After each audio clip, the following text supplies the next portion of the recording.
Saudara, kasus penipuan arisan online yang terjadi di Makassar, Sulawesi Selatan saat ini masih terus diselidiki kasusnya oleh pihak kepolisian Polda Sulawesi Selatan.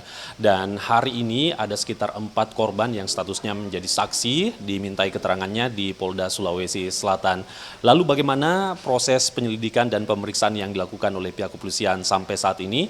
Di samping saya sudah ada Kabid Humas Polda Sulawesi Selatan, Kombes Ibrahim Tompo, yang akan menjelaskan terkait dengan proses pemeriksaan kasus arisan online ini.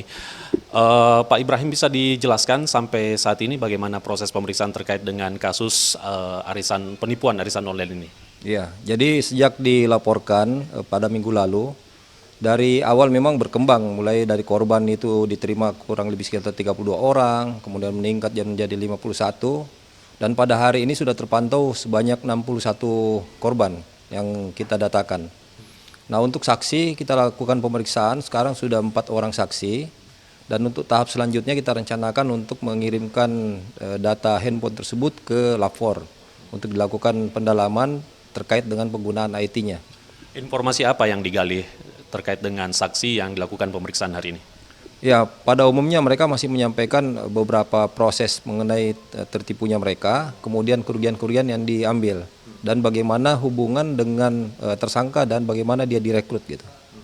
Kabarnya pihak kepolisian sendiri saat ini sudah melakukan proses blokir rekening dan menyita rekening dari 2 orang tersangka ini. Ada berapa rekening yang disita dan apakah benar sudah diblokir? Iya, jadi dari hasil pendalaman terhadap korban-korban yang ada, itu kan ada beberapa nomor rekening yang sempat ditunjukkan. Dari nomor-nomor ini kita lakukan penelusuran dan memang identitasnya sesuai dengan tersangka. Kemudian dilakukanlah koordinasi dengan pihak bank dan dilakukan pemblokiran. Namun untuk sementara, untuk bukunya kita masih sedang menelusuri karena sebenarnya berada pada pihak tersangka ya.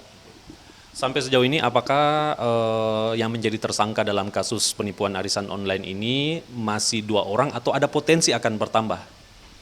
Ya, memang penelusuran yang kita lakukan dari hasil pendalaman penyidikan masih 2 orang.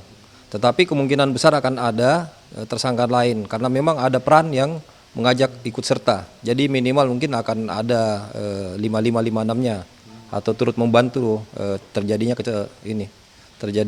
peristiwa pidana ini. Demikian yang kami laporkan, Hendra Bakti dan juru kamera Ari Pratama dari Makassar, Sulawesi Selatan.